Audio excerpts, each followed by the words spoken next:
bienvenue dans Faites entrer le film, 12e épisode. Salut Vivien. Salut Kev.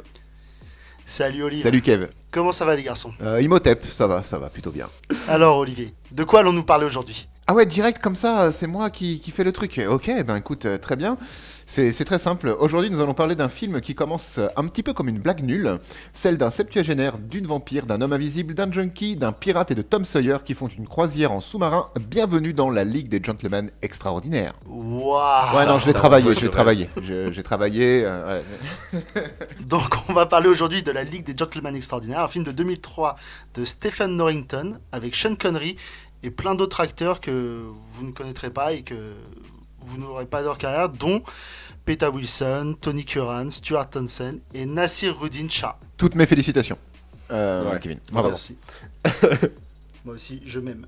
Et donc, Vivien, Oui. quelle est la première scène de ce Mais film? comment il est Alors. T'es super énervé, Kevin. Bon, alors, c'est tac, présentation, tac, machin. Vivien, Il veut en C'est un film que rapidement. presque.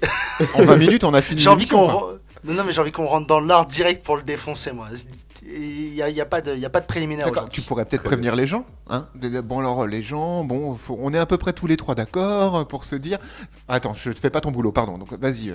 Alors, Donc les gens, on est à peu près tous les trois d'accord pour se dire que c'est pas un film qu'on a beaucoup apprécié et on va vous démontrer pourquoi. Voilà. première scène. J'y vais.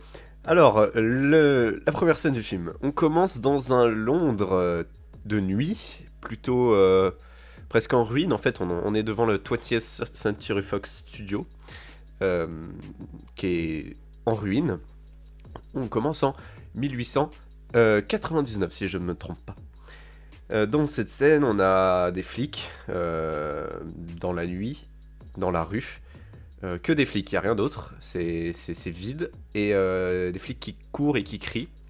Ensuite on a des chiens qui courent et qui crient, et ensuite on a un tank qui va défoncer quelques bâtiments, un flic qui va essayer d'arrêter le tank avec la main puis se faire écraser, d'autres flics qui vont essayer de frapper le tank avec des bâtons, et ensuite on a le tank qui va braquer une banque. Est-ce que c'est plus ou moins bien résumé? Ça se sent que t'aimes pas le film. Vraiment, ça se sent. Non, Alors, mais des il y a flics qui rien courent et d'autre qui à dire. crient. Non, mais c'est vrai. C'est pas, je suis c'est pas assez d'accord. spécialement beau. On a un tank qui va défoncer un bâtiment, qui va rentrer dans une banque. Forcément, c'est des Allemands, parce que La menace vient s'il faut d'Allemagne. des méchants, C'est ça. bah, voilà, la menace vient d'Allemagne, exactement. Et donc, il va braquer une banque pour prendre le trésor de la banque, de l'or, et la banque de Londres d'ailleurs, la banque de Londres. Donc une grosse banque qui va se faire braquer. Et ils vont pas piquer que Et, ça d'ailleurs. Ils ne venaient pas que Et pour ils vont l'or. pas piquer, ils vont piquer, le grand antagoniste du film qu'on va voir tout de suite va piquer les plaintes de Venise. C'est quoi cet accent? Il va piquer les plans de Venise? Là, je sais pas, Non, mais- je sais pas, Venise, Italie. Mais respecte-toi. En plus, là, on aurait dit un accent belge une fois, là. Qu'est-ce que tu racontes, alors? De toute façon, c'est toujours les Belges. Parce que Bruges, c'est la Venise du Nord. Oh la vache! Donc, Digression, quand tu nous tiens.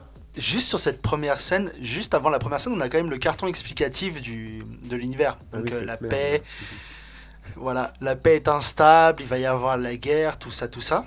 Et juste pour revenir sur cette première scène, pour être policier à Londres en 1899, faut être vraiment un teubé. Oui. Parce que le coup du... Il y a un tank qui fonce vers toi et tu dis « Arrête-toi », non, ça va pas fonctionner. Et tu te laisses écraser en plus. On disait dans Prometheus, ouais, Charlize Theron, elle est un peu bête, elle s'écarte pas. Mais elle la voyait pas, le Michel Hathor, il était derrière lui. Là, le policier, il est face au tank. Moi, personnellement, je vois un tank, je me dis que c'est pas une bonne idée. Je peux pas faire un tête-tête avec le tank. Il va me battre. Tu lui demandes poliment, il refuse, il avance, tu te mets sur le côté. Normalement, il y a la place. Voilà. En 1899, tu sais à quoi ça ressemble le métal et tu sais que c'est lourd et tu sais que si du métal te marche dessus, tu meurs. Donc il n'y a pas d'excuse de l'époque. Et puis je crois qu'en 1899, les automobiles existaient déjà, du moins les prototypes. Pour rebondir un peu sur ce que disait Vivien sur cette première scène, en effet, j'ai trouvé ça très très vide. Alors certes, ça se passe la nuit, mais Londres la nuit, bon, il y a quand même que 3 flics et un tank, quoi. Mais ça va être un problème récurrent dans tout le film parce qu'à chaque fois, ils nous disent qu'ils veulent sauver le monde. Moi, je pas suis de d'accord, monde. le monde c'est grand, tout ça. Mais là où on va voir le plus de personnes, c'est au Kenya. C'est vrai. Quand les mecs sont à Londres, il n'y a personne. Quand ils sont à Paris, il y a encore moins que personne. Et quand ils sont à Venise, si, il y a il y a quelques personnes qui font le Ils arrivent carnaval. pour le carnaval, ouais, c'est ça. Mais je veux dire, il n'y a aucune lumière dans les différentes habitations, enfin les fenêtres. Donc, Attends, on va dire une jolie phrase. Il n'y a aucune lumière dans les chaumières.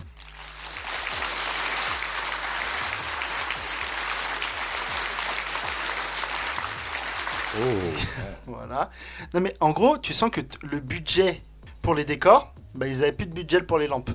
Mais ce qui est dommage parce que typiquement, ça enlève toute l'âme au film. Bah, on va sauver le monde, mais le monde est vide. Donc du coup, bon, ça va. Bon, on va sauver des bâtiments. Un autre truc que j'ai pas compris, c'est juste le premier fondu en fait du film qui te donne dans le film avec le panneau de la 20th Century Fox, enfin du Century Studio.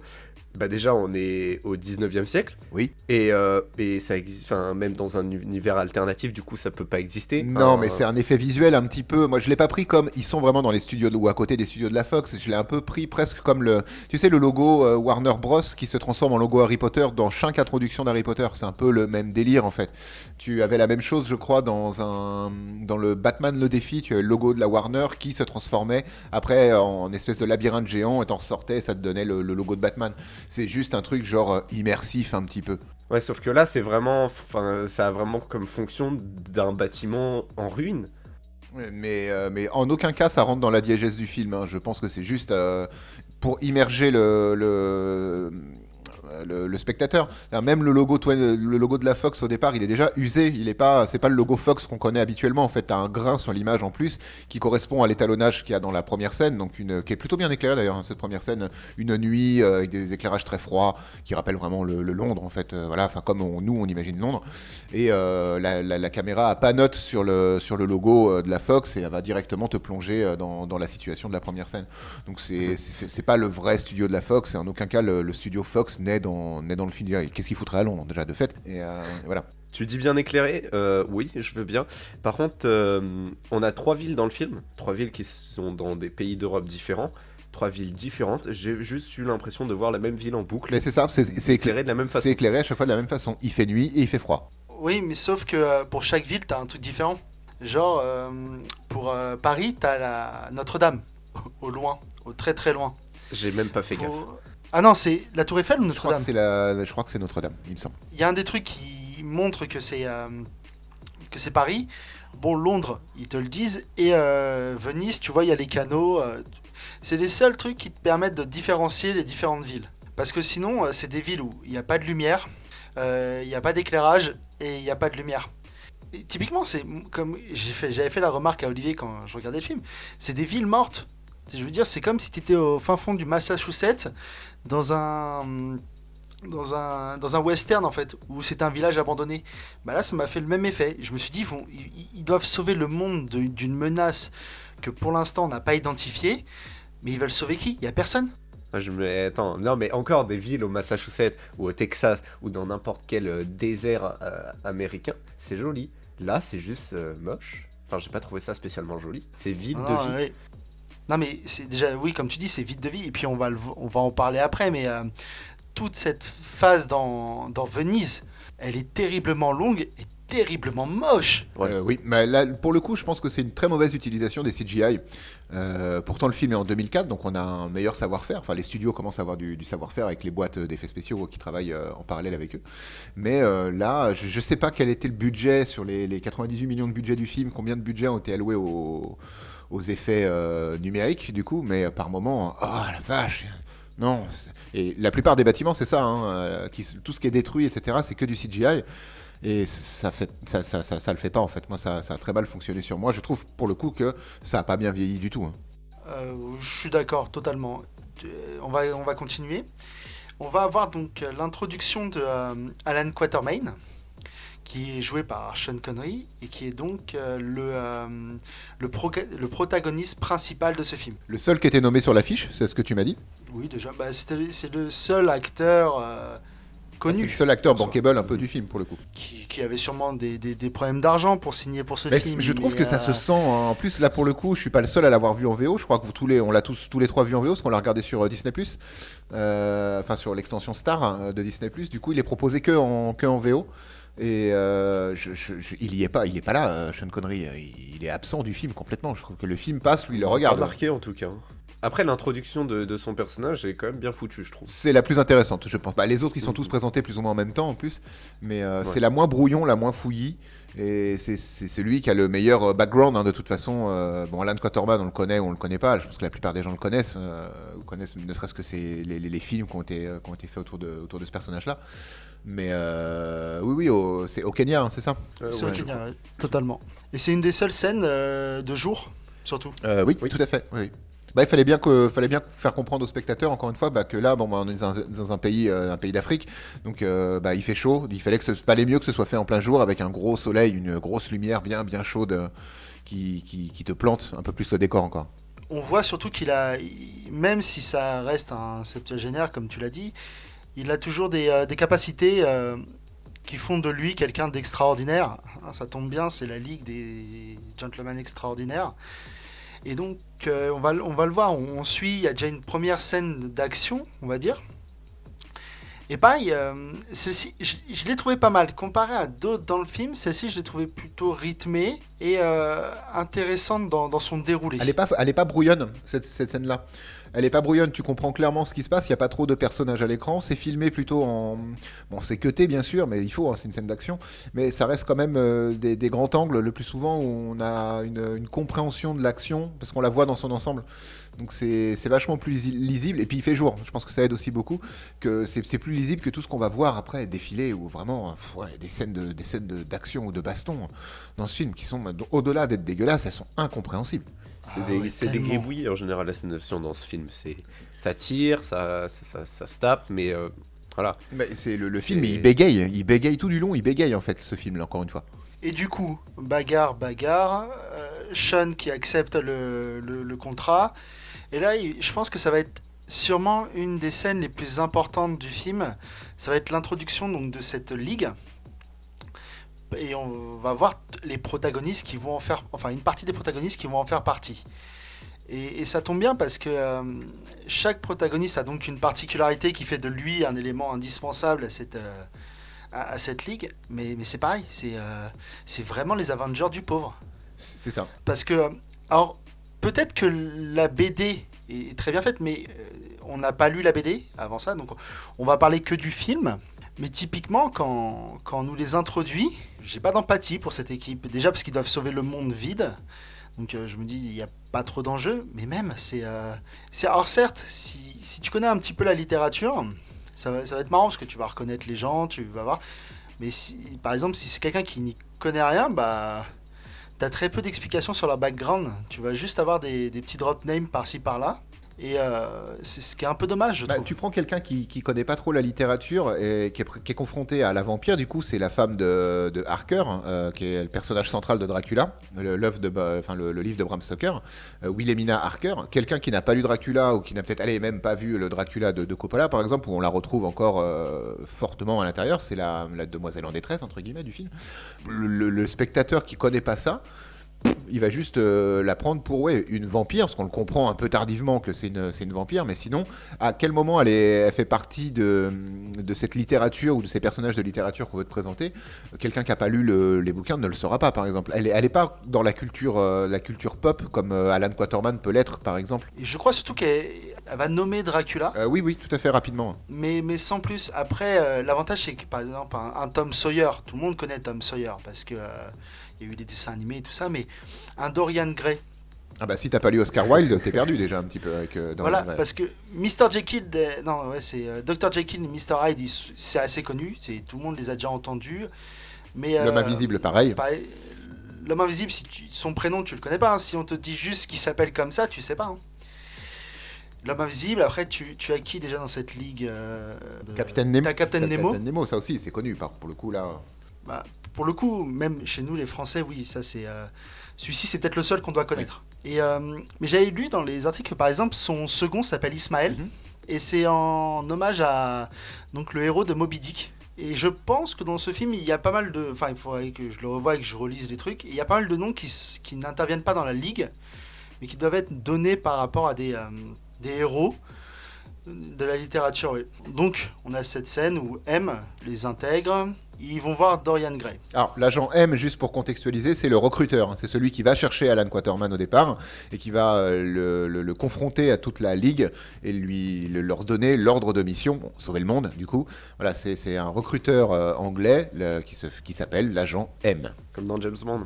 Du coup, ouais, c'est ça, comme dans James Bond. Exactement. Ils discutent, ils acceptent plus ou moins. Introduction donc de Dorian Gray. Et quand ils vont monter les escaliers, on va voir qu'il y a un emplacement où il n'y a pas de tableau. En arrivant chez Dorian. En arrivant chez Dorian. Sean va faire la remarque, il n'y a pas de tableau. Et donc à ce moment-là, si on ne connaît pas Dorian Gray, on ne va pas comprendre pourquoi il n'y a pas de tableau. Ça sera expliqué plus tard. Même lui, je crois, expliquera pourquoi ce tableau est important. Oui, il l'explique à la fin, en fait, à la toute fin. Là, il va y avoir ils vont tous discuter, il va y avoir encore une nouvelle bagarre, qui cette fois-ci est beaucoup plus brouillonne. L'espace est beaucoup plus clos déjà, ils sont dans une grande bibliothèque qui fait office de bureau et de point de rendez-vous. Et il y a des feuilles, des livres qui volent partout, plus de la fumée, plus c'est éclairé avec c'est trois mandarines, quoi. C'est vraiment éclairé, l'éclairage du pauvre. Et c'est ultra cuté. Hein.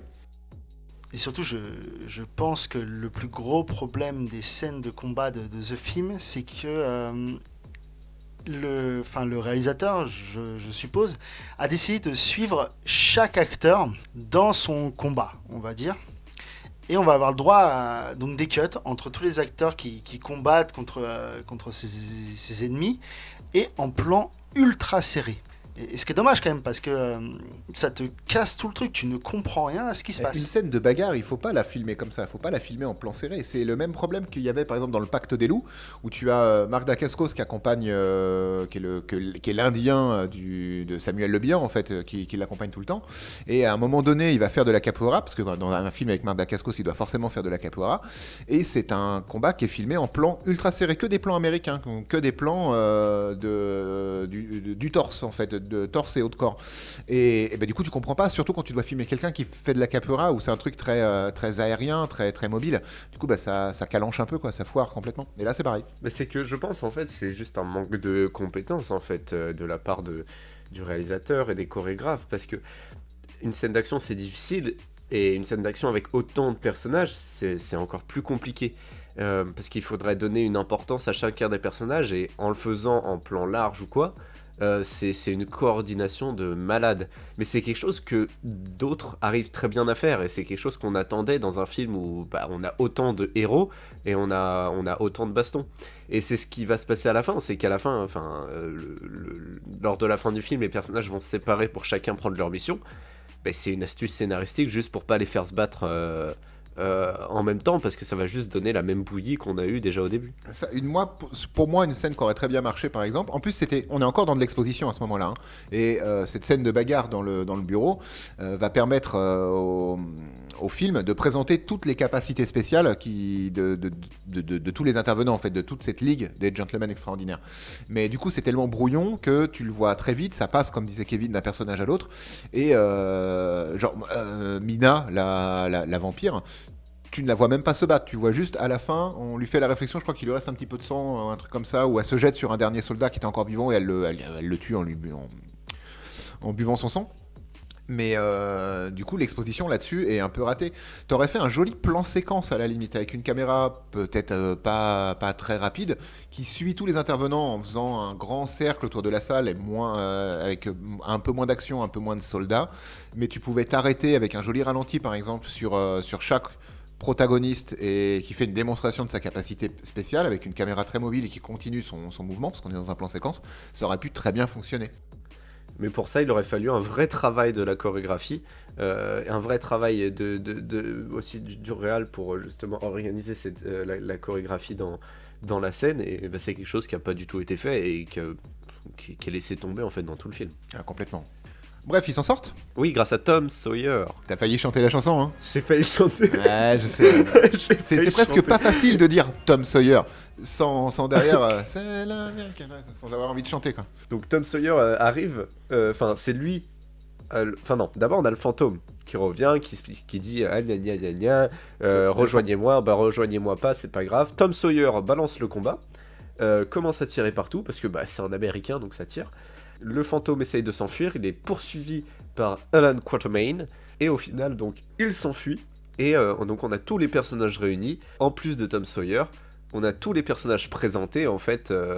Non, il en manque un, qu'on verra dans les scènes qui vont suivre. Mais globalement, on a fini la présentation des personnages en fait. C'est ça, il manque que Jekyll qui vont les récupérer. Je pense qu'on peut encore considérer que c'est l'acte 1 à ce moment-là, quand ils vont y aller. Et après, voilà, toute l'équipe va être réunie avec un personnage, donc la personne de Jekyll, qui est très très dangereuse, surtout enfermée dans un putain de sous-marin moche. Oui, parlons de ce sous-marin. Ce sous-marin, il est très, très, bon, esthétiquement parlant, il est intéressant, on va dire, pour pas dire On qu'il va est pas le moche. stigmatiser tout de suite. C'est ça. Voilà, c'est ça. J'ai juste une question. Ah, la Ah question de Kevin.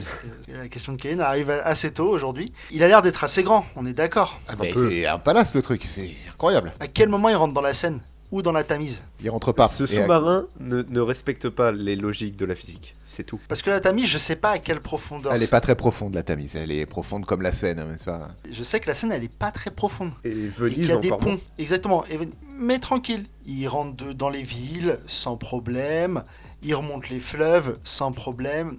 Les gars, je veux bien être d'accord, Nemo, il a une technologie de malade, mais s'il vous plaît, un minimum quand même. Non, le sous-marin, en plus on te le présente dans toute sa grandeur, hein, vraiment quand ils ont récupéré, quand ils quittent Paris après avoir capturé Mr. Hyde, du coup, qu'ils l'emmènent dans le sous-marin, qu'ils l'attachent, voilà, tout le processus de présentation de Jekyll et Hyde avec sa remétamorphose en Jekyll. Déjà tu te dis mais putain mais c'est un colosse le gars, c'est une très mauvaise idée de mettre ça dans un sous-marin.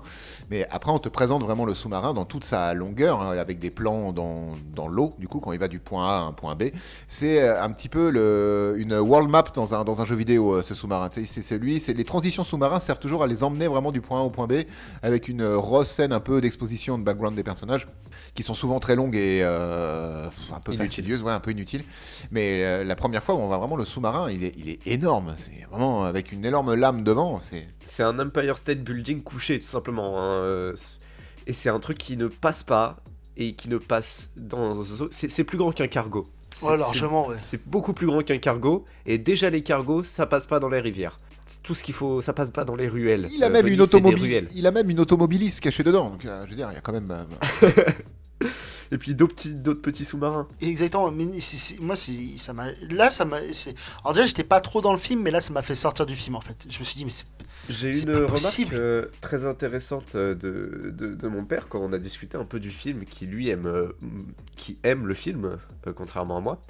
Et le film s'appelle La Ligue des Gentlemen Extraordinaires. Et pour certaines personnes, ce sous-marin, en fait, n'est pas du tout hors de propos, parce qu'on est dans un film qui se dit extraordinaire. Et le sous-marin qui respecte pas les lois de la physique, parce que il est juste géant et qui rentre nulle part, mais c'est un peu un sous-marin magique, tu vois. C'est vraiment un sous-marin extraordinaire pour le coup. C'est un Tardis à l'envers, tu vois. Oui, tout à fait. Dans le propos du film, on peut très bien l'accepter. C'est juste que moi, comme Kevin, je suis. Ah, ouais, attends. Moi non plus. Alors, oui et non, je comprends la façon de raisonner, mais ça s'appelle la Ligue des Gentlemen Extraordinaires. C'est les gentlemen qui sont extraordinaires. C'est pas la Ligue des Gentlemen et le monde extraordinaire. Alors pour le coup, le sous-marin, pour moi, fait partie entièrement du personnage de Nemo. Donc, Alors, je suis pas sûr que ça rentre dans Nemo. Hein.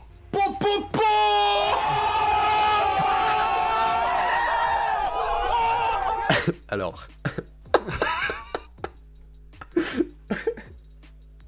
Non, c'est pas ce que je voulais dire.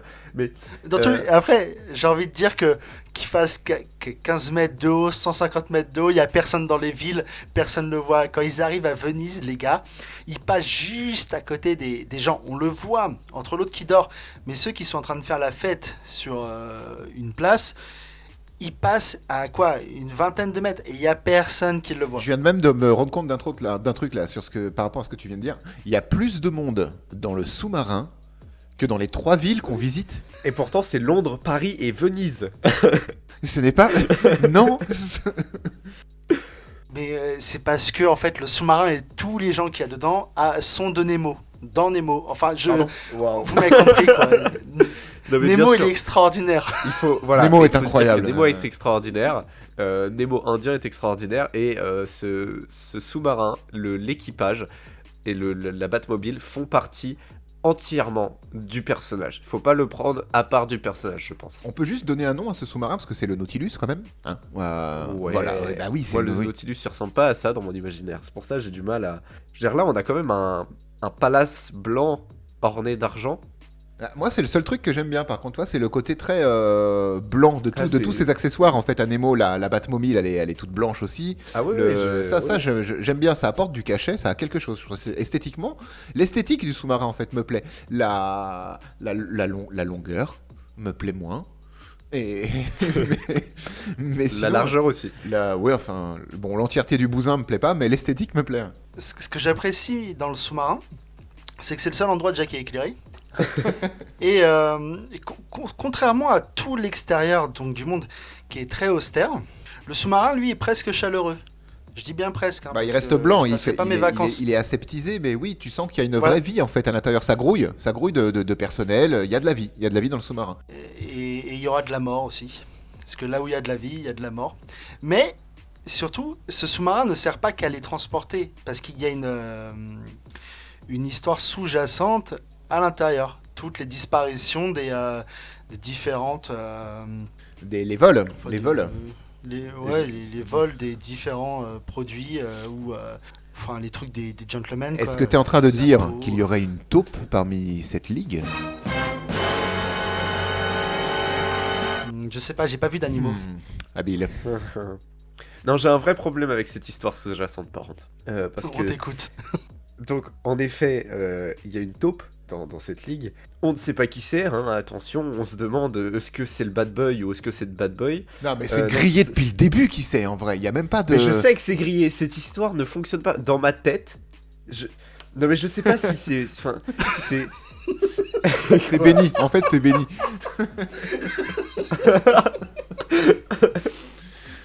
Ah, Non mais... Cette histoire sous-jacente de la taupe qui vole des items, ça ne... Enfin, je suis désolé, mais déjà, on sait qui c'est. Il n'y a pas besoin de mettre le doute sur un autre personnage qui, depuis le début, il est pas si méchant que ça, il fait juste des petites blagues. Il y a...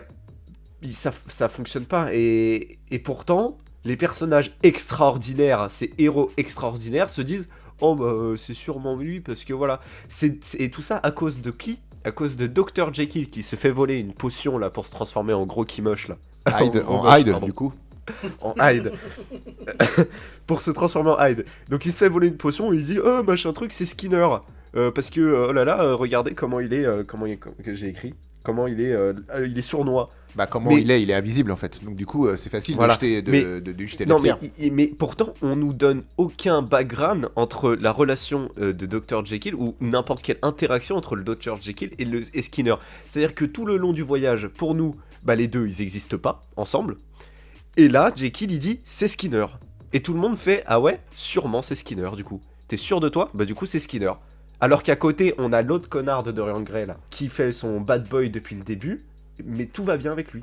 Ouais, mais en fait, il l'accuse parce que c'est l'homme invisible. Et alors? Et donc, c'est la seule raison pour laquelle il peut. Mais, encore une fois, ok, ils disent c'est l'homme invisible. Ok, l'homme invisible, il vole une fiole. Si quelqu'un le croise, quelqu'un va voir une fiole c'est se balader toute seule. Mais oui, ça Parce a que aucun sens. il y a que lui, hein, ses vêtements ne sont pas invisibles. Donc, tout ce qu'il vole, quelqu'un le voit. Hein. Bah, oui. Il y a à peu près 8000 personnes dans ce sous-marin. À peu près au bas mot. J'ai pas fait le recensement complet, mais j'en suis presque sûr. Tu vas pas me dire que tu vois pas une fiole voler? Non mais le pire, c'est que quand on se rend compte que c'est oh à la surprise, c'est pas Skinner mais c'est Dorian Gray avec son Golden Gun qui va essayer d'abattre Ismaël du coup, mais qui va se louper parce qu'il est un peu con. Pourquoi il a mis autant de temps à les trahir? Je veux dire, il avait tout ce qu'il voulait, le type. Il avait tout, il récupère des échantillons en fait. Si j'avance un peu, il récupère des échantillons. Le bout de peau du gant de Skinner, ouais, parce qu'il prend un bout de peau sur un gant. Enfin bref, on sait pas trop comment il fait. Bref, tout ça, il prend des échantillons pour j'allais dire les nazis, les Boches, mais non, c'est juste les Allemands, du coup. Oui. Pas de stigmatisation, pas d'amalgame. Ok, mais juste les Allemands méchants dans un univers cinématographique. C'est ça. Donc, et ensuite il va essayer de faire péter le sous-marin. Voilà. Là, on est là. Donc ça, il va s'enfuir, je comprends pas pourquoi il le fait pas plus tôt. Je veux dire, il arrive à voler devant tes 8000 personnes là, il arrive à prendre des photos de tout le bâtiment sans qu'il se fasse voir, à voler tout ce qu'il veut sans qu'il se fasse voir, à prendre un sous-marin sans qu'il se fasse voir, à tuer quelqu'un sans qu'il se fasse voir. Pourquoi il met autant de temps juste à faire... Genre, avant d'arriver à Venise même, au lieu de les laisser empêcher l'explosion, pourquoi il ne les fait pas couler avant d'arriver à Venise et s'enfuit lui de son côté? Mais je vais te le dire, Vivien. Je vais te le dire. Bah dis-moi. Pour pouvoir balancer la seule vraie bonne punchline de ce fichu film. Oh là là, j'avais envie. Ah Mais oui, je te la laisse, c'est vrai, en Kevin, plus. je te la laisse. Je te la laisse parce qu'elle est tellement magique. Vas-y. On se remet dans le contexte. C'est après l'histoire de Venise. Et moi, je veux revenir sur Venise parce que j'ai plein de trucs à dire. Ah oui. Ils sont tous autour d'une table. Et il y a donc Dorian qui a laissé un 35 tours ou un 33 tours. À je sais 33 plus. tours. Un 33 tours pour raconter sa vie et pourquoi et qu'est-ce qu'il a fait, quels sont les plans du méchant de contrôler le monde. Encore un méchant digne d'intérêt. Tac tac. Et il va leur dire. Et donc, pendant ce temps-là, Jekyll a mal aux oreilles. Il fait ah, j'entends quelque chose. C'est parce qu'il y a des ultrasons qui vont exploser des bombes à différentes parties du Nautilus. Et à la fin, Dorian va quand même dire la meilleure punchline du film bombe voyage. Et boum. Voilà. Et boum. Boum. Et c'est la fin du voyage, techniquement. Et c'est la fin du Parce voyage. qu'après, ils arrivent à repartir. Oui, ça va. Oui. Le Nautilus, incoulable. Non, parce qu'il suffit de tirer une poignée en fait. C'est ça. Mais, d'un coup, les gars, ils disent il est où Dorian? Regardez, vous voyez ce petit point-là? C'est lui. Et ce petit point-là, c'est nous. Et on va le rattraper. Mais pourquoi ta carte, elle tourne? Ah non, alors... J'ai pas compris ce truc-là. C'est quoi? C'est une map monde mais elle doit être gigantesque, la map monde, vu la taille de la carte. Je trouve ça trop classe. Je suis désolé, Ouais, mais je trouve non, ça mais hyper classe. Je trouve ça, certes, très classe, mais c'est quoi? L'objet est beau, mais c'est l'ancêtre du GPS en fait. C'est l'ancêtre du GPS. Ouais, mais c'est-à-dire qu'il a cartographié toute la Bah, c'est Terre. un Nautilus quand même. Hein. Il avait le temps, puis bon, il est grand, donc du coup, ça va. Je sais pas. Ok. Non, mais donc, voilà, après, mais, retour en arrière.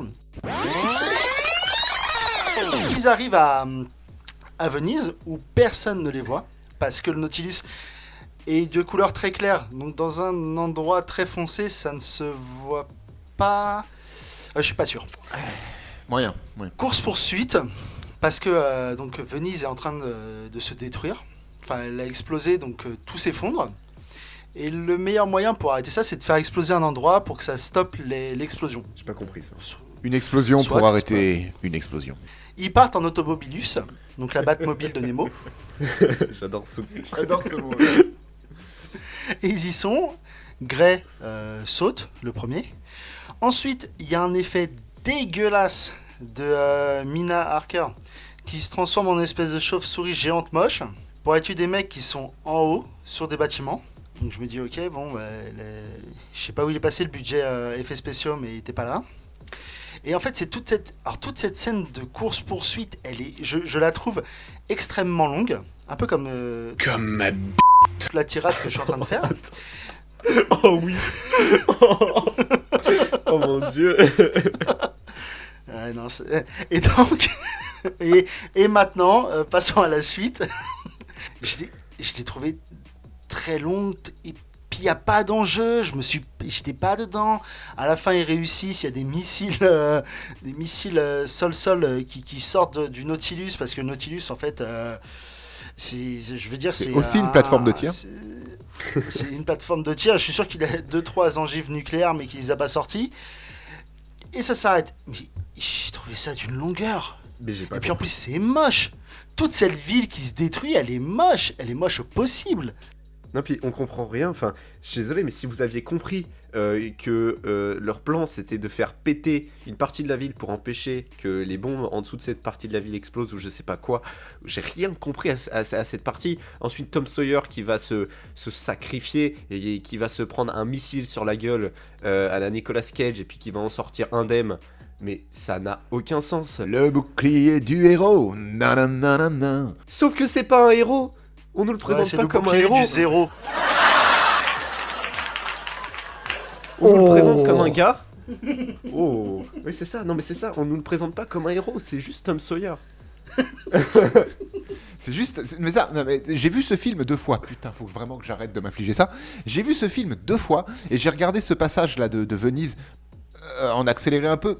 4 fois, parce que 2 fois. Je l'ai remis en arrière sur les 2 fois où j'ai vu le film, donc ça fait 4 fois sur cette scène-là pour comprendre ce qu'il voulait faire. C'est quoi le plan des gentils à ce moment-là? Il t'explique pas. Et c'est encore une fois, c'est filmé, c'est tout noir. Enfin, c'est tout noir, c'est tout bleu. Ouais, on va pas revenir, une nuit américaine, là, tout ça. Il fait bleu. Il y a Mina qui s'envole et qui se transforme en vampire moche, comme a dit Kevin. Elle envoie des nuées de chauves-souris pour couvrir ses copains, mais ça fonctionne pas. Les copains sont pas couverts. Ils se prennent des coups de. Enfin, ça tire de tous les côtés. C'est ultra cuté. Les plans dans la voiture, dans la Batmobile, dans l'automobiliste, pardon, elles sont. C'est pareil, c'est presque en chiquicam, en caméra à l'épaule. Du coup, ça tremble tout le temps. C'est illisible, incompréhensible. J'ai vomi. Voilà. La seule chose qui est dérangeante, c'est que la Batmobilus elle soit détruite à la fin. La Batmobilus, j'aime bien ça. C'est un bon compromis. Ouais. Si, j'aime. Et vraie question. Ah, La ville est quelque peu détruite. un peu. Jusque-là, tout le monde est d'accord. J'aimerais bien savoir le nombre de victimes. Bah, il y en a 0. Ah oui, c'est vrai, parce que c'est des villes fantômes. Ils étaient tous à l'intérieur du Nautilus, donc tout va bien, t'inquiète pas de problème. C'est pas des questions, on doit pas se poser ce genre de questions. Regarde un Pacific Rim, c'est quoi le deuxième Rising tout court, je sais plus. Ouais. Enfin, c'est une purge infâme ce film. C'est vraiment pour moi, Pacific Rim 2, il a pas du tout fonctionné pour moi. Je suis pas d'accord. Mais la bataille finale dans une ville fictive du Japon, là, ils prennent des bâtiments entiers pour se foutre sur la gueule avec les kaiju. Et à aucun moment on t'a dit, ça va, vous inquiétez pas, les Japonais sont sains et saufs. Ouais, mais c'est pas grave, parce que tu regardes un Pacific Rim pour voir des robots géants se battre contre comment on appelle ça, Des kaiju. des kaiju. Et tu t'en fous un peu du reste. Enfin, tu t'en fous pas, mais tu sais qu'ils sont là pour le bien suprême. Mais si moi je me pose la question en tant que spectateur, si moi je me pose la question, alors que normalement je devrais pas, parce que dans le premier Pacific Rim je me suis pas posé la question. Voilà, on se dit pas Parce ça. que en plus il t'explique, t'as quand même une mise en marche d'un protocole de sécurité et d'évacuation. Et dans le premier Pacific Rim, il n'y a pas autant de destruction aussi. Ouais, mais c'est parce que t'as pas lu le scénario de Pacific Rim 2 et il y a marqué bagarre robot contre robot, bagarre robot contre kaiju, et c'est tout. Ah c'est ça, il manquait, il y avait les interlignes en fait, il manquait Donc, 2-3 interlignes. Techniquement parlant, ils respectent le scénario. Mais on va pas continuer sur machin. Non. Mais c'est que là, on nous dit dès le début qu'ils doivent sauver le monde. Parce que le M, enfin le fantôme, comme il est appelé, le méchant, veut contrôler le monde. Et tu te dis, mais un monde où il y a personne, c'est nul. Spoiler, Spoiler, tu viens là, de je reconnais. révéler. Tu viens de spoiler t'as spoilé le... Bon, on allait y arriver parce que c'était la scène là qui arrivait avant qu'on se casse de Venise, mais... Genre t'as le spoilé M, méchant. fantôme. Ah bon. Bah du coup, on va Ah, donner on- tous ces noms. On l'a pas dit Non, on l'a que pas Dorian il est parti avec M. Non, on l'a Bon, pas. bah, Dorian il est parti avec J'avais M. réussi. Voilà, Dorian et M, c'est les méchants, voilà. Voilà, ouais, bon, désolé. En plus, ça aussi, ça m'énerve. On pouvait pas le savoir. Il y a rien, absolument Non, y a rien. rien. Pour Dorian, on le savait, mais pour M, avec son histoire de masque là, Et de fausses et cicatrices. de fausses cicatrices. On Pourquoi il se fait chier s'il met un masque? Dans un film qui se respecte un petit peu, pas un film où tu t'es torché avec le scénario, je veux dire, quand tu set up ton méchant et que tu le montres avec un masque parce que tu veux pas savoir qui c'est, ah là là, attention, il est méchant, et que au travers le masque, tu vois bien qu'il a des grosses cicatrices, espèce de brûlures sous les yeux ou sur les yeux. Tu te dis, oh là, ça va être un méchant qui a une sale gueule. Et qu'au final, t'apprends que c'est M et que genre quoi, il se maquille avant de mettre son masque. Ça n'a pas de sens. Ton payoff, il est tout pourri. Tout le long du film, on nous donne une sorte d'intrigue, même pas une intrigue, juste on cite le fils de Quatermain. Je suis le seul à avoir pensé que le fils de Quatermain allait pouvoir être soit un méchant, soit n'importe quoi, tu vois. Non, parce que dès qu'on introduit Tom Sawyer, j'ai compris que le fils était vraiment mort de Quatermain et que c'est Tom Sawyer allait devenir son fils spirituel un petit peu. Ouais, Donc ouais. c'est un peu l'image quand il s'entraîne au tir, etc. C'est ce que le film veut t'expliquer. Hein, à côté de ça. Donc Ouais, non, bien ça m'a pas. Ouais, ouais. Non, mais je peux comprendre bien parce que. Et puis il y a une tombe où il y a écrit Quatermain dessus au Kenya. Alors je sais pas si c'est une de ses femmes ou son fils, mais le fait d'avoir vu cette tombe, ça m'a. Directement, j'ai enlevé cette idée. Mais je vais pas dire tout de suite qui est le méchant, mais c'est quand même un méchant qui se déguise en un mec, qui se déguise en un autre mec. Oui, C'est vrai. c'est vrai. Et ton plan, il est super compliqué. Hein. Il nous faudrait un Sherlock Holmes pour réussir à trouver qui c'est. Il nous faudrait un Sherlock Holmes. C'est vrai, pourquoi il est pas là, Sherlock Holmes d'ailleurs? On a Moriarty, hop, Je ne mince, sais je pas, l'ai dit. j'en ai aucune Parce idée. qu'il était en ligne de miel avec Watson. Ah bah c'est ça. Ouais. Ouf. Et donc, à partir de ce moment-là, ils réparent le Nautilus. Ah, déjà, ils vont empêcher le Nautilus de couler. Et rien que ça, encore une fois, c'est un peu comme le plan pour sauver Venise. J'ai pas compris. Ah oui, c'est vrai. Un autre truc que j'ai pas Moi, compris aussi. Je vous laisse l'expliquer, ce sauvetage du Nautilus. Juste avant le sauvetage du Nautilus, un autre truc que j'ai pas compris. On est dans un film qui a un budget. Bon, on sait où est passé la CGI, hein, on verra plus tard, c'est passé dans un gros gribouillis rouge. Mais l'explosion du Nautilus, on a une scène qui dure, enfin un plan qui dure, je sais pas, une demi-seconde, dans lequel des énormes câbles blancs tirent les mobs vers un mur. Je suis le seul à avoir remarqué ça. Et le seul que ça choque que dans un film comme ça, on nous cache pas ça. Je n'ai même pas vu de quoi tu parles là. Du coup, déjà les mobs. Et bah, dans un plan, il y a, au moment où ça explose, pour faire genre le Nautilus il tremble et les meubles ils font n'importe quoi. Ah, les On a meubles. Oui, des meubles. Non, mais j'ai compris les mobs, comme les monstres Non, en anglais. Non, les meubles. Les meubles sont tirés par des câbles visibles à l'écran. Et c'est pas la première fois qu'on a des câbles visibles à l'écran. On en a au tout début, et j'ai pas compris pourquoi. Quand le fantôme, ou M, ou insérer le nom d'un autre méchant, tire une roquette, bon, sur des zeppelins, qui est jamais une bonne idée, dans une usine de zeppelins, qui est encore moins une bonne idée, mais il y a un fil sur cette roquette.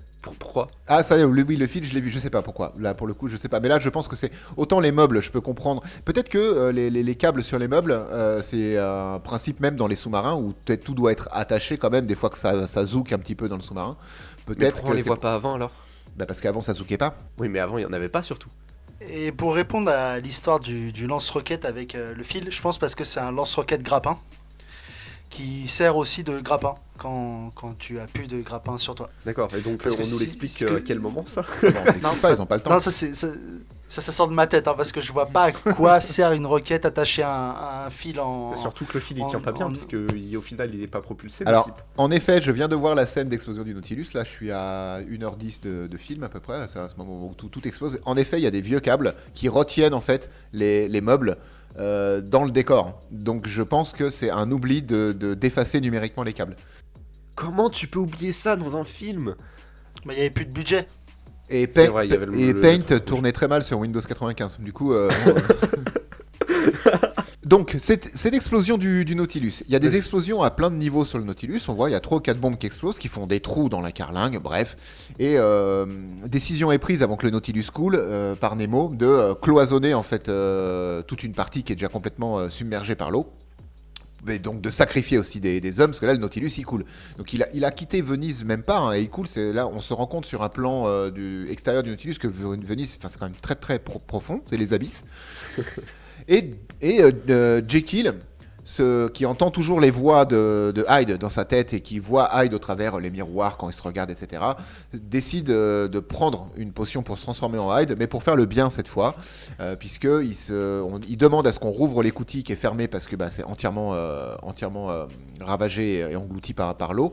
Il boit une potion, il saute dans l'eau, il enlève ses vêtements parce que quand même faut pas trop se abîmer ses fringues, et il va sous l'eau complètement en se transformant, aller ouvrir une trappe qui donne sur de l'eau, hein, parce que la trappe elle donne sur les abysses, et donc c'est bon, ça va faire, l'eau va s'évacuer dans de l'eau, et c'est bon, le Nautilus est réparé et on peut y aller. C'est bon, j'ai rien oublié? Non, t'as rien oublié. Par contre, on est donc bon, ça a aucun sens. T'es d'accord? Oui. Et ce qui a encore plus aucun sens, c'est que encore, s'il y avait une valve d'évacuation au cas où, ok, mais il faudrait que la valve soit accessible par un humain. Non, parce que là, on parle d'un monstre qui fait 2-3 mètres de haut, qui a une force surhumaine et qui peut sauter de toi en toi, qui n'arrive pas à tirer un levier pour évacuer l'eau. Alors peut-être qu'il n'y arrive pas parce que c'est dans l'eau. Du coup, c'est plus difficile de faire des mouvements compliqués comme ça ou de tracter quelque chose dans l'eau. C'est pas ça qui m'a le plus choqué. Bon, déjà, il y a la hauteur la hauteur de cette manette, hein, pour actionner le. Oui, bah oui. Est très très haute pour un humain normal. Mais bon, admettons. Donc je sais pas trop à quoi ça sert, mais on n'évacue pas de l'eau dans de l'eau. Je me rappelle un petit peu de mes cours de physique, et normalement en physique c'est plus vous deux les experts, mais pour le coup, je crois que ça fonctionne pas comme ça. Je pense qu'il y a un problème de vacuum ou un truc dans le genre. Je pense. Et pour poursuivre, après cette scène, on a donc la réparation du Nautilus. Et je savais pas que la Ligue des Gentlemen Extraordinaires, ils étaient tous ingénieurs en sous-marin. Non, mais parce que Tom Sawyer, il a un tournevis. Je l'ai vu à un moment donné, il va voir et il donne un parce tournevis que- à un gars. T'as tous les mecs qui sont dans le sous-marin H24 parce que ils font partie de Nemo. Et il y a Tom Sawyer qui passe à côté qui fait ah tiens prends une clé de 15. Non, mais il met un petit coup. il tapote aussi sur les jauges. Ouais, il tapote, il fait ah c'est bon, on a géré. Mais mec, t'es Tom Sawyer quoi. Je veux dire, à part le Mississippi, tu connais quoi? Il nous faudrait un MacGyver. Ouais, C'est- mais il aurait eu sa Bah place. oui, hein. il aurait eu sa place, complètement.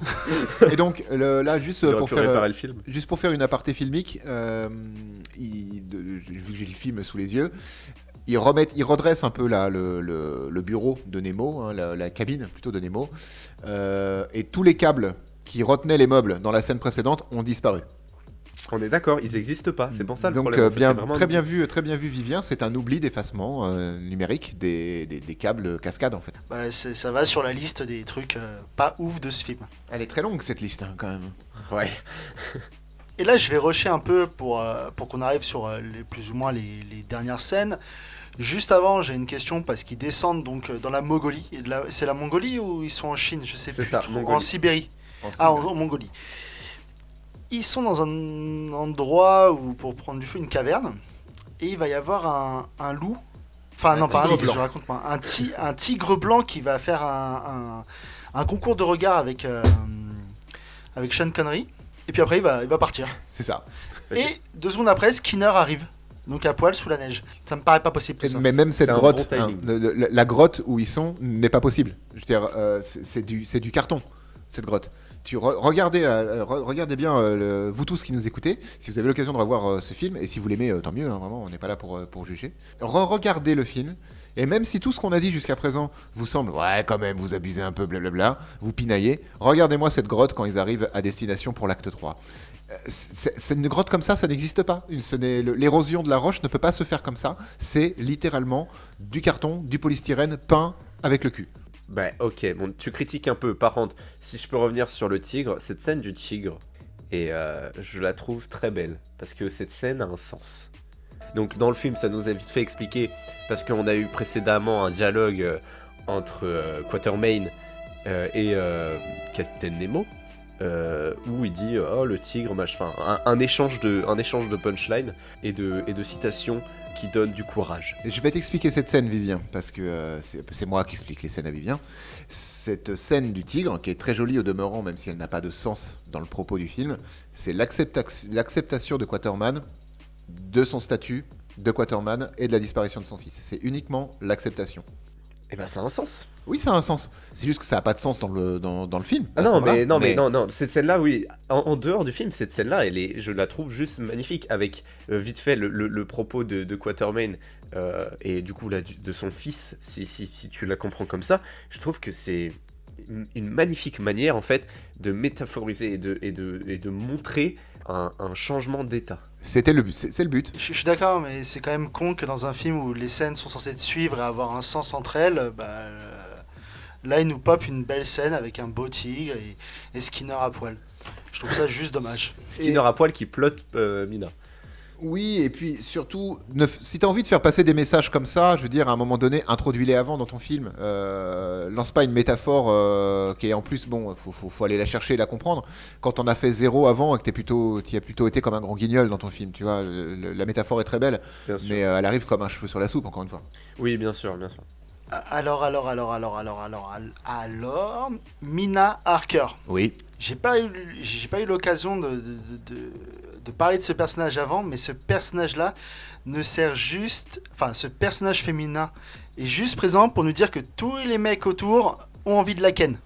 C'est ça, parce que Tom Sawyer, il veut tenter sa chance et il se prend un râteau. Skinner, bon, il profite de son statut d'homme invisible pour à chaque fois la chatouiller. Elle a eu une relation avec Dorian Gray, ils ont été amants, ça c'est clairement expliqué dans le film. Voilà. Il y a que Quatermain, parce Hyde. que il sait que pour dresser le drapeau c'est compliqué, donc voilà, il laisse tomber, parce que c'est le vieux sage du groupe. Et même Hyde, tu sens qu'il y a un truc. Même Hyde, il y a un truc, et Nemo, c'est un marin, hein, donc bon. Oui, Les mais femmes. avec la moitié des personnages, ils te mettent en place des jeux de regard, des trucs, de la petite jalousie. Ah, c'est Oui, naze. complètement naze. Mais, oui, mais enfin, c'est pas, comment dire, c'est pas la romance ou le personnage. C'est un personnage féminin en fait, et c'est encore dommage que ce soit juste traité comme ça, surtout quand ils essaient de t'expliquer un peu la qualité et la puissance de Mina, qu'elle soit juste rabaissée à un attrait féminin en fait. Du coup, acte 3, ils sont en train de faire un plan. Ils font, toi tu vas faire ça avec ça, toi tu vas là-bas avec lui, et nous on va choper M avec sa petite mallette d'échantillons pour avoir des super, enfin des extraordinaires partout. Et pareil, alors cette usine déjà, elle est d'une taille. Alors il y a plus de gens dans cette usine que dans les 3 villes qu'on a vues avant. Mais Aussi. moins que dans le Je l'ai Nautilus. renommé le château de Bowser. Oui, et moins que dans le Nautilus. Oui, le château de Bowser. Moi, j'ai juste une question. Tiens, je vais faire mon Kevin. Oh. Oui. Ils sont 6. Ils sont à peu près 10 000 les méchants dans leur château de Bowser. C'est viable? Puis en plus, ah non, un autre truc, c'est qu'on nous montre une armée de blindés qui n'apparaîtra pas du coup. Hein, Non, aussi, les tanks ils serviront pas. Là. Non, pas le temps. Non, mais Pas le temps. je parle même pas des tanks, je te parle de l'armée de blindés Ah qui oui, est oui, debout et qui oui. se tient prête. Si, t'en vois un. T'en vois deux, parce qu'il y en a un avec Deux. un flingue et un avec un lance-flamme. Oui, c'est vrai. Mais c'est pareil, Dorian Gray, il doit se balader avec un sac pour poser des... pas Dorian Gray, je raconte, Skinner. Il doit se balader avec un sac pour mettre enfin, de la dynamite un peu partout. Encore une fois, hein, je vois un sac se balader tout seul, je me pose des questions, je vais consulter, et voilà. Et il pose donc ces dynamites à des endroits mais tellement visibles partout. Il suffit qu'il y ait un mec qui passe, il va le voir. Mais c'est comme les bombes que Dorian Gray a posées, c'est visible par tout le monde. Moi, sur ces bombes et sur cette dynamite, il aurait juste fallu qu'ils rajoutent Acme dessus. Pour que ce soit encore plus crédible. Comme c'est les dynamites et tout dans les cartoons. C'est toujours écrit Acme dessus. Mais c'est exactement ça. C'est des bombes et de la dynamite de dessin animé. Pareil, il va y avoir... on a les 3 groupes qui sont partis chacun de leur côté faire leur petite vie. Et chacun va avoir un boss face à lui. Donc Jekyll et Nemo vont se taper contre un... N'en parle pas maintenant, s'il te plaît. Bah si, il faut qu'on y arrive hein, quand même, il faut qu'on finisse ce film. un espèce de truc dégueulasse rouge, informe, qui doit faire au moins 4 mètres de haut, qui est moche au possible, là où je trouve Jekyll, enfin Hyde. Hyde, il est pas dégueulasse, Non, c'est enfin il est moche, l'acide- mais il est plutôt bien les fait. effets numériques sont très très bien faits. Ouais, sur, Et puis là, le combat, c'est feu d'artifice quoi. On voit Nemo en en zoom ultra serré se battre, faire des pirouettes, des galipettes, voler contre des murs. Mais ce combat, Waouh, il m'a éclaté la rétine. Alors déjà, le monstre qui en fait boit il boit au moins 2 litres de sérum de transformation en Hyde, donc qui a été volé et reproduit. Enfin, la moitié tombe à côté quand même. Oui, non, pas voir, c'est vrai. Finalement, il a bu une cuillère à soupe. Mais il se gobe tout ça. Il se surtransforme en Hyde. Ça devient un méga Hyde. D'ailleurs, il devient tout rouge. Tu sais pas pourquoi, parce que c'est comme ça. Parce que c'est le méchant, donc il est vénère, donc il est rouge. Et oui, en effet, ça n'a absolument aucun sens. Déjà, c'est moche, mais vraiment, les effets visuels font très très mal aux yeux à ce moment-là. Et ça servait à rien de rendre le méchant super méchant. Pour qu'il soit super méchant, il faut qu'il soit super grand. À un moment donné, tu pouvais faire un truc de la même taille que Hyde, juste avec un chara design différent, et ça aurait très bien fonctionné. C'est même certainement mieux fonctionné, parce que là, alors, ok, il détruit, vu qu'il est tellement grand qu'il pète les arches en pierre qui soutiennent la structure en fait de l'usine où il se trouve. Mais comme disait Kevin, en plus le combat il rentre pas dans le cadre déjà le méchant, donc à chaque fois tu vois soit le haut, soit le bas, soit le poing, soit la tête. C'est au choix, mais tu peux pas tout avoir en même temps. C'est un kaléidoscope d'images du truc, tu vois. Tu peux pas tu dois l'imaginer dans l'entièreté, mais tu le vois jamais entièrement. Déjà il y a un problème. Et oui, non, le combat est ultra coupé. Toutes les scènes même de combat de Nemo contre lui ou contre d'autres sont mal filmées parce que Nemo se bat au sabre, ou au cimetière plutôt, et en plus de ça, il fait beaucoup d'arts martiaux un peu. Et du coup, on filme les arts martiaux, comme je disais tout à l'heure, comme la capoeira, en plan large pour que l'artiste qu'on puisse voir l'art martial. Ça reste un art quand même, c'est beau à regarder. Tu fais pas genre 3 galipettes filmées de près où en plus on voit clairement que c'est une doublure. Enfin, les gars, Je suis d'accord. Je vais Mais arrêter je les sais que Vivien, tu voulais en parler de cet étron rouge. C'est pas que je veux en parler, c'est qu'en fait, on n'arrête pas de critiquer ce truc. Et en effet, il y a de quoi critiquer parce que c'est vraiment immonde. Dans un film d'horreur un peu cheap et pour enfants, les trois vont pas ensemble, honnêtement, ça peut faire peur. Et je sais pas, ça me fait penser à quelque chose que j'ai déjà vu quelque part. Mais sûrement dans un film qui a 10 ou 20 ans de plus en fait. C'est tout. C'est tout, oui. Tu donnes pas le nom du D'accord. film, qu'est-ce que tu veux que je te dise? Ouais, Non, ça me mais rappelle un je film, ne je me sais pas, souviens. Non mais ça me rappelle un film, sûrement plus vieux que ce film là, mais et un film qui du coup fait peur. Mais là, c'est fait juste un truc moche. Oui, c'est vrai. Bon, je vais activer mon super pouvoir. Ok. Dorian Gray se bat contre Mina hyper. On peut en Tom parler de ça Sawyer, juste Attends, excuse-moi ton super pouvoir, je suis désolé. Une dernière fois, je vous coupe. Dorian Gray et Mina Harker se battent. Tous les deux, ils sont immortels et tous les deux savent que l'autre est immortel. Donc ils savent que ce combat ne peut pas terminer. La faiblesse de Dorian Gray, c'est son tableau. La faiblesse d'un vampire, c'est son cœur. Du coup, Dorian Gray plante l'estomac de Mina Harker et décide que ça y est, c'est fini parce qu'il lui a planté son cœur. Ça fait combien de temps que Dorian Gray imagine le cœur à la place d'un estomac? En effet, il lui plante l'estomac en lui disant ah, ça y est, je t'ai eu. Et on a la résolution de Dorian Gray, pour ceux qui ne connaissaient pas. En effet, à la fin, on lui présente son propre portrait. Parce que c'est l'histoire de Dorian Gray, pour ceux qui ne connaîtraient toujours pas. C'est un roman d'Oscar Wilde et Dorian Gray ne vieillit pas, donc il est immortel. Et c'est un tableau de lui, un portrait de lui qui vieillit à sa place. Donc c'est la personne la plus narcissique du monde. C'est un peu les thèmes de l'œuvre de Wilde. Et Mina le confronte à son portrait, et donc Dorian Gray dessèche et meurt. Ça, c'est dans l'idée. Mais Kevin, t'as rebondi sur un truc, t'as dit tout à l'heure, ouais, il y a que deux trucs qui peuvent tuer les vampires, le cœur ou la lumière. On est tous d'accord que dans ce film, Mina Harker se balade en plein jour. Elle est sur le... Non, alors, Ah si. non mais il faut arrêter de dire oh la lumière ça tue les vampires. Attends, je reprends mon livre de Bram Stoker, Dracula, d'où est tiré Mina Harker. Hein. Attends, je le reprends. Ah si, quand il y a le soleil, il meurt. Hein. C'est écrit page 412. Bon, ouais, mais ok. Twilight, ça a réinventé le truc, ok. C'est ça le problème, c'est que toi maintenant on s'imagine trop les vampires. Oh il y a de la lumière, oh mon dieu il meurt. Mais c'est, je sais pas, c'est Mina un peu... Harker est issue d'un livre où les vampires meurent au soleil.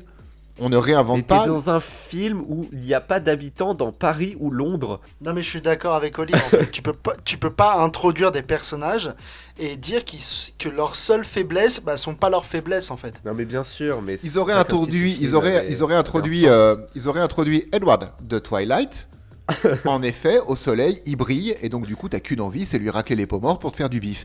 Mais là, t'es dans un putain de film, La Ligue des Gentlemen Extraordinaires, où on t'introduit le vampire comme étant Mina Harker, de romance de Dracula, le héros du film, qui ne supporte pas le jour. Et elle sort vrai. sur le pont du Nautilus au calme, sans petit chapeau, sans parapluie, sans rien du tout. Elle sort au calme en disant « Oh, il fait beau aujourd'hui !» Et elle re-rentre, après avoir mis un vent à Tom Sawyer. Donc, non. Moi, je suis en colère. On la comprend, ta colère, Olivier, et on la partage. Mais bon, ensuite, Skinner, il meurt en voulant sauver Tom Sawyer. Mais Tom Sawyer, il n'est pas vraiment sauvé. Hop. On se rend compte que le fantôme était en fait M. Mais M était en fait Moriarty. Et que c'était lui en fait donc le vrai méchant. Il essaie de s'enfuir avec une cape à la Batman. C'est vrai. C'est exactement ce que j'ai écrit. Normal, c'est typiquement ça. Il court, le furet. Ensuite, C'est ridicule. Par contre, Skinner il meurt. oui, Skinner est mort, il est brûlé au 18 e oui. degré à un moment donné. Ok.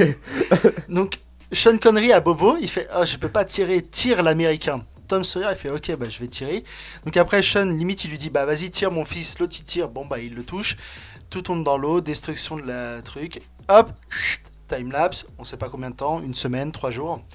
Enfin, ils sont allés en Nautilus, on s'en fout. Retour au Kenya. Il y a l'enterrement de Sean. Sean, il est mort. Sauf que, Tu crois que le Tout le monde Nautilus part. il arrive jusqu'au Kenya? ouais, je pense, sans problème. parce que le Nautilus, je pense que le Nautilus, à un moment donné, il a des ailes aussi. Faut pas déconner. C'est le Captain Nemo. C'est- Il part. Et là, il y a un espèce, je pense, un chaman Oui, c'est le sorcier. Oui, c'est un chaman sorcier.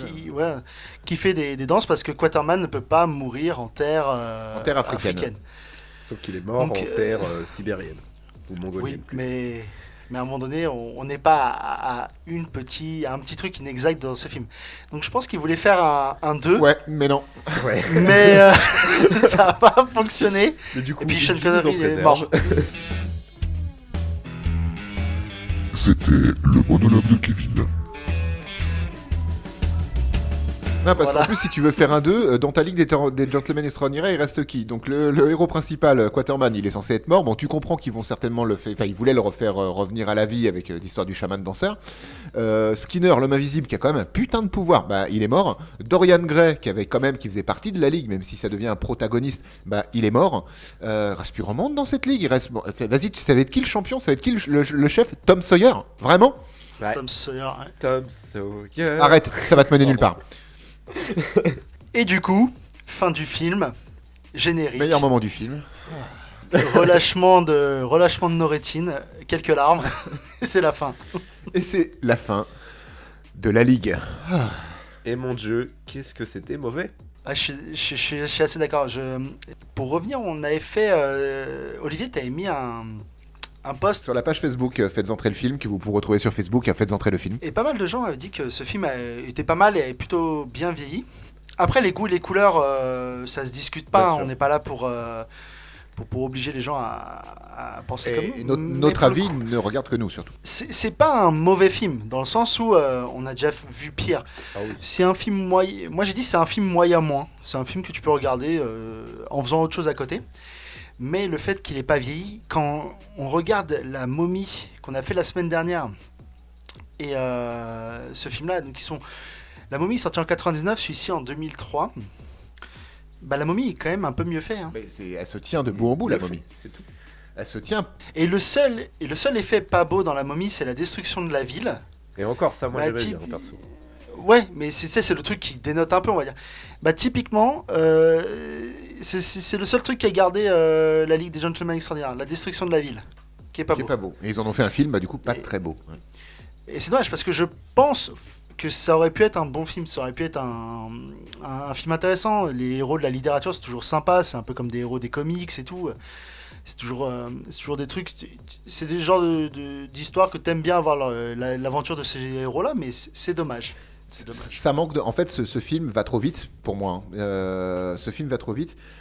Et on n'a pas le temps de se prendre d'affection pour les personnages. Je veux dire, moi, Mina, bon, étant grand fan de vampires de base et donc du coup de l'œuvre de de Dracula et de tout ce qu'on a suivi, Mina, je l'ai reconnue tout de suite. Enfin, quand elle se présente, je veux dire, pour moi, ça a pété tout de suite. Ok, c'est la Mina de Dracula, j'avais compris tout de suite. Mais et j'aurais bien voulu prendre le temps d'aimer ce personnage en fait, parce que de base, dans la littérature vampirique, c'est un personnage que j'aime bien. Et là, bah non, parce que j'ai pas le temps, parce que on te la présente pas plus que ça. Le seul qui est développé, c'est Quaterman, et encore vite fait. Mais tous les autres personnages, t'as pas le temps, t'as absolument pas le temps de les découvrir, d'en apprendre plus sur eux. Alors si, j'aime bien genre Jekyll, parce que je trouve que le jeu est bon. Le jeu du Jekyll qui est pas Mr. Hyde, hein. Vraiment quand il est le Dr. Jekyll, le jeu est bon, tu sens qu'il souffre, qu'il a beaucoup de regrets intérieurs et qu'il essaie de se contrôler. C'est un junkie en fait, il est drogué à sa propre potion. Mais c'est bien fait, c'est bien joué, et t'as de l'empathie presque pour lui. Mais c'est à peu près le seul pour lequel je vais avoir de l'empathie. Je veux dire, Dorian Gray s'est grillé dès que tu le vois dans le bureau, dans les 15 premières minutes du film, tu fais oh putain, lui c'est le méchant. Parce que c'est mal géré en fait. Et il n'y a pas d'affect. Du coup, j'ai pas le temps d'avoir de l'affect pour les personnages, j'ai pas le temps d'avoir d'affect pour le scénario du film, parce que encore une fois, ça va trop vite et c'est bourré d'incohérences qui, moi, me pète la rétine. Et visuellement, bon, visuellement, dans ma conclusion, je le mets en dernier parce que c'est toujours un truc, c'est très subjectif et il y a des films qui ont très mal vieilli visuellement et que je vais quand même aimer. Mais là, visuellement, ça voulait un peu péter plus haut que son cul, je pense. Et du coup, ça te sort encore plus du film. Donc oui, c'est un film moyen à regarder en faisant la vaisselle. Ouais, ce film, pour moi, le gros problème, parce que, ok, bon, les effets spéciaux, voilà, c'était pas leur truc. Si je me trompe pas, le réalisateur était en partie celui qui gérait, par exemple, la création et les effets spéciaux sur des films comme Alien 3, où ils essayaient beaucoup de trucs, et voilà, je pense que c'est un gars qui essaye. Et au final, il a essayé beaucoup sur un scénario qui, pour moi, ne tient pas une seule seconde debout et qui fonctionne pas du tout. Donc, c'est tiré d'une BD, vous disiez D'une nouvelle graphique, le mot scientifique pour D'accord, dire ouais. BD quand t'es un adulte qui assume pas de lire des BD. Donc, tiré d'une BD, on aurait pu le laisser à la BD. Je veux dire, il y a eu de très bonnes adaptations de BD, de comics, tout ça, ouais. Mais là, honnêtement, ça dégoûte un peu, je pense. Et j'imagine que la nouvelle graphique, du coup, doit être, ouais, parce que moi j'assume pas, doit être vachement plus sombre. Ça doit être vachement plus sombre que le film qu'on nous sert là, qui est un film vraiment tout public. Hein. Il est pas R, il est rien du tout. Il est vraiment tout public. Ouais, et surtout quand tu vois que c'est Alan Moore qui est à la réal de la BD à l'origine, au moins le scénariste de la BD, tu te dis, normalement, bon, Alan Moore, il rigole zéro, et que voir sa gueule, quoi. Tu sais que le mec, il rigole pas et qu'il pond des choses qui sont plutôt très dark. Et là, bah non, c'est plutôt très pas dark du tout. Hein. C'est vraiment édulcoré au possible. Ouais. Donc c'était notre avis sur la Ligue des Gentlemen Extraordinaires. Et bon, en espérant que vous avez passé un bon moment à nous écouter. Et on vous dit à la semaine prochaine. Ouais, c'est ça. Merci beaucoup à tous, et puis à la semaine prochaine. Des bisous. Salut! Bisous.